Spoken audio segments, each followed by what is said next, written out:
All right, stop scrolling, because Flysky just did something I genuinely never expected them to do, ever. Flysky just became cool again. We've got Edge TX, we've got ELRS, we've got a gamepad form factor style, LEDs. Flysky are not the cool manufacturer that does this sort of stuff. We've got a colour screen. We've got an amazing little antenna design that sort of twists out like that. I don't know if you can see it. Amazing. And this is not the Flysky MO. This is not how Flysky work. So the fact that Flysky have done this, you need to stop scrolling and watch this video, because we're going to find out exactly whether this is any good or not, what the details of it are, and stuff. Let's freaking go. Now, just really quickly, before we get into it, Banggood.com sent me this for free. No money's changed hands. They don't have any say whatsoever in any of the editorial content. They won't even see this video until it's gone live. There'll be a link down below. That'll be my personal affiliate link. If you choose to use it, it does help the channel out. But if you don't, that's cool. It doesn't matter. I'm here to bring you these new things, and let's enjoy them together. Armed. Look, you're gonna need it. All right then, let's send it. So we'll do a very quick unboxing here before we go on to our first impressions. It has quite a premium feel to it. You've got obviously padded there. In here, you've got, I'm sure you can see it, you've got obviously cables, how you can flash it, you've got certifications, you've got, I think, some receivers as well. I'm going to assume that's a Flysky protocol receiver. And then obviously you've got the radio. Now, initially when you get it, you'll have the sticks will be in the back, but I've obviously taken them out. And now I feel able, after using it for this amount of time, to be able to deliver some honest verdicts on it. So, taking a quick look at it, you can see that you've got an Edge TX interface. You've got internal ELRS up to 500 milliwatts. You've got the gamer style, gamepad style FPV form factor, 18 channels, and of course, buddy, stand back. It's about to go down. And from a first impressions point of view, this really doesn't look like every other radio on the market. I've been using it for a few weeks and I've put up quite a few shorts. And every time I do, people are instantly saying, oh my God, that looks so cool. What is it? First of all, it looks like it's escaped from a sci-fi film. It's got a translucent body with RGB lighting. And it's not just that usual gamer nonsense. It makes it easier to find your kit when you've dumped it in the back of your car or whatever. And also when you're setting up in low light, like we've done recently. Ergonomically wise, it's clearly aimed at thumbers. The whole thing sits in the palm of your hands like a console controller. Pinchers can use it as well, of course, but the target audience really is those thumbers. And the antenna design, Flysky did something genuinely clever. It's a fold twist stow type thing, which means it's protected when you throw it in the back of your bag or your car like this. So you twist it, you pull it, and that's how it goes.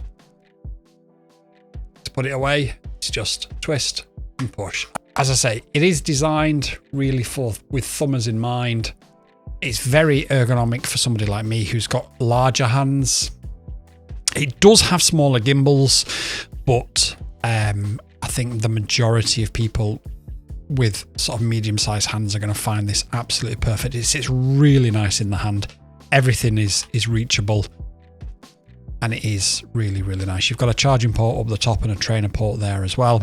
Then round the back, of course, you've got the expansion port, some more switches around here, and of course, where you can unscrew and put the stick ends of the controller.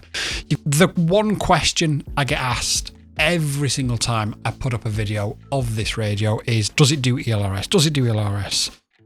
Now, out of the box, it's said to not do ELRS and you have to flash it to ELRS, but I assume Flysky have done something recently and changed that, because mine came flashed with ELRS out of the box. So just double check that. You may need to flash it if you want to use ELRS, but it comes with everything it needs. But the vibe here is really important. Flysky is openly stepping into Edge TX and ELRS. And that's a pretty huge signal. And I'll be honest, I really do love the chaos of it. It's like Flysky finally said, okay, fine, we'll come and play. So when it comes to the user interface, it's very clean. It's very Edge TX. It isn't touchscreen, so you are going to have to use this scroll wheel for everything, but it's actually really easy to use, to be fair. You've got your lure scripts in here, and everything looks exactly like you would expect it to do within EdgeTX. Everything is very familiar. So if you've got an EdgeTX radio and you just want something a little bit more featured, you're not going to be learning brand new things from here on. You've also got games as well, so you can play Pong. This is the first time I played this, by the way. Probably could do with being a little bit faster. I'm sure Boy Wonder FPV and I will be challenging each other to this at some point. I did say I wanted to go faster. Okay, that's Pong. What else is there? A bit like the old F1 racing games.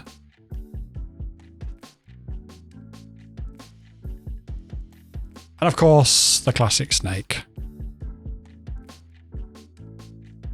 You've then got your model locator, which we've already shown off in the summer, so on and so forth. In here, you've got your model setups. So again, everything looks very familiar if you're used to EdgeTX. It's all very simple and straightforward to use. And they've done a great job with it, to be fair, they really have. So let's talk about the feel of the radio. The PA01 is marketed with Hall sensor gimbals in a compact form factor, and on paper the radio supports up to 500 watts of transmit power in ELRS, which, let's be fair, is plenty enough use for our FPV needs. For most of us, there are going to be some of us that push it to the absolute extremes, but even recently, I've done a few tests at 25 milliwatts, and the distance that you can go is just ridiculous.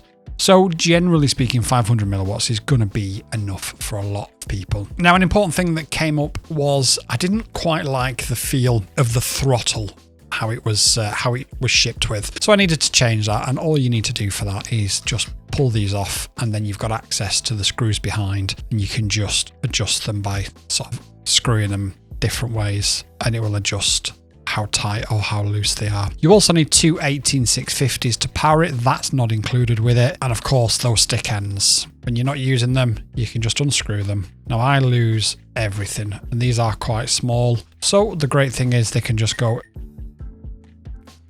I agree. The great thing is they can just go in the back there like that, and away they go. I don't know what I've just adjusted there, but I guess I better figure it out before I go. No, it's a trim. Now, let's be fair about this. Flysky didn't release this product into an empty market. It is a market full of competitors. And the question you guys are going to ask is this or that or this or that. So let's have a look at some of the competitors that this is going to go directly up against, shall we? This is the Radiomaster TX16S, the first controller I got when I got back into FPV back in 2020. It's a lot more fully featured. You've got a lot more switches. You can do a lot more customization with it. We've got AG01 gimbals in this. But look at the size difference. It is absolutely ginormous in comparison. This is great if you're flying fixed wing because you've got this lovely big colour touchscreen for your lure scripts and for your telemetry. And I used to fly FPV with this every single day, but it's become a little bit too big and a little bit too wieldy. So personally, I only fly fixed wing with it now. I still love it. I'm never going to get rid of it, but that's what it is versus the TX16S. My former daily driver, the Radiomaster Boxer, up against the ProArt now, and this is going to be a really difficult one because I pimped out my Boxer. As you can see, I've added aluminum buttons and AG01 gimbals. We've got a 1 watt ELRS transmitter built in. We've got obviously the expansion bay on both of them. So it all comes down then to form factor, gimbals and screen. The gimbals are far better, far superior. So that would end that conversation. But the screen on the ProArt is far better and far superior. The form factor, I prefer the form factor of the ProArt. However, the Boxer fits better in my larger hands. So I would probably pick the Boxer. However, if it was a standard Boxer with standard buttons and standard gimbals, I would pick the ProArt. Now, against the Radiomaster Pocket, things are a little bit closer. You can see that generally speaking, the size is roughly about the same. However, the form factor is completely different. Where the gimbals are is roughly in the same position, but you've got that bigger colour screen. You've also got the LEDs as well. You are paying more for more features, of course. That's just the way it is. The big bonus of this over this is that this has 500 milliwatts of ELRS, whereas this doesn't. For me, is going to be the biggest takeaway. We like to have a laugh and a joke about what we think of the Radiomaster Pocket on this channel. Don't get me wrong. I like it. I'll fly it. However, which one would I pick out of the two? If I was going flying and I needed something compact, I would pick this because it's got more power and it's better in my personal hands. But that is a comparison of the Flysky ProArt PA01 versus the Radiomaster Pocket. Now, it does become a little bit more difficult for this one because this is the Jumper Bumblebee versus the PA01, and they've got a very similar form factor. They are different. They are not exactly the same. As you can see, they are sort of differently shaped at the bottom.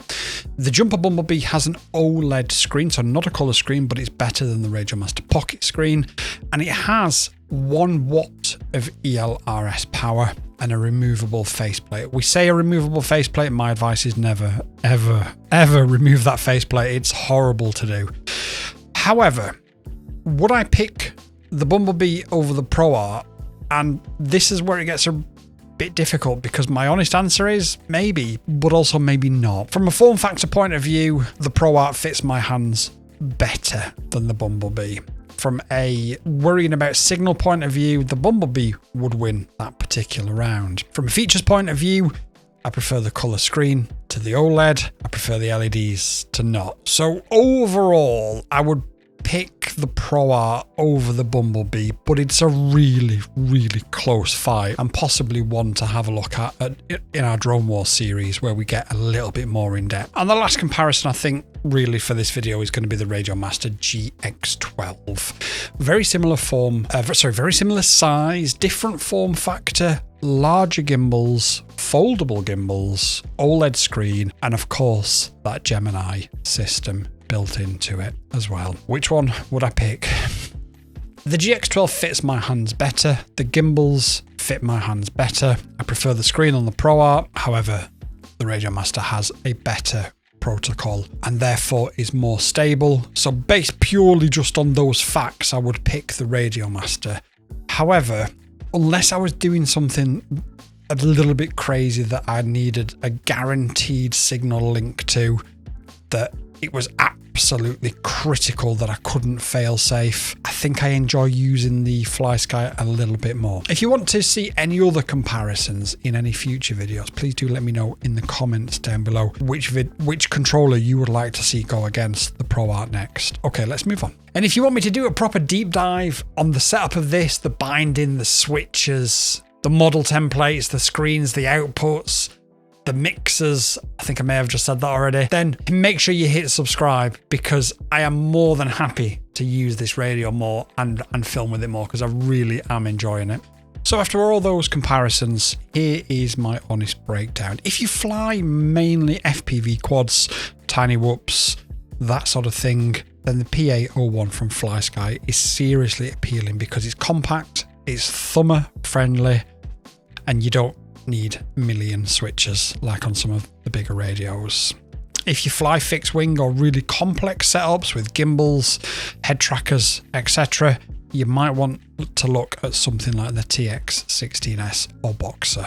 If, however, you're a pincher and or you prefer a more traditional controller ergonomic, this again may not be for you. If you need loads and loads of switches, this is perhaps one that's probably not going to be for you as well. It's brilliant at what it does, and we have to recognize what it does. We have to recognize what it is, but we've also got to recognize also what it isn't as well at the same time. In my opinion, the PA01 can absolutely join your fleet. It just depends what you intend to do with it, where, how, and why. It's perfect for FPV pilots who want a grab and go style radio. People and thumbers who love ergonomics of gamepads. People who love HTX flexibility, but don't necessarily want a giant brick of a transmitter. Anyone curious about Flysky's new direction into the FPV mainstream, but maybe skip it if you need a ton of switches and sliders for your complex models. If you hate the idea of switching firmware via flashing it, unless you can specifically buy one that says HTX inside, ELRS inside already flashed or whatever. And of course, the other point to note where you may want to avoid this is if you need or want a touchscreen, because this color display is beautiful, but it is just a display, it's not a touchscreen. So yeah, the Flysky ProArt PA01 it's not just another radio. It doesn't just do the same thing everybody else has done, but with a different badge on it. It's Flysky taking a proper swing at the FPV crowd, using Edge TX and ELRS to do it. And I think for the first attempt, Flysky are definitely back with the cool kids. So drop a comment, PA01, if you're curious about this radio, or no thanks if it really isn't one for you and you think it's just a bit of a gimmick. It's like Flysky finally said, okay, fine, we'll come and play. And then they brought this with them. YouTube and I have had a chat, and we believe that this is the video that you'll like the most, so watch it and let me know if they're right.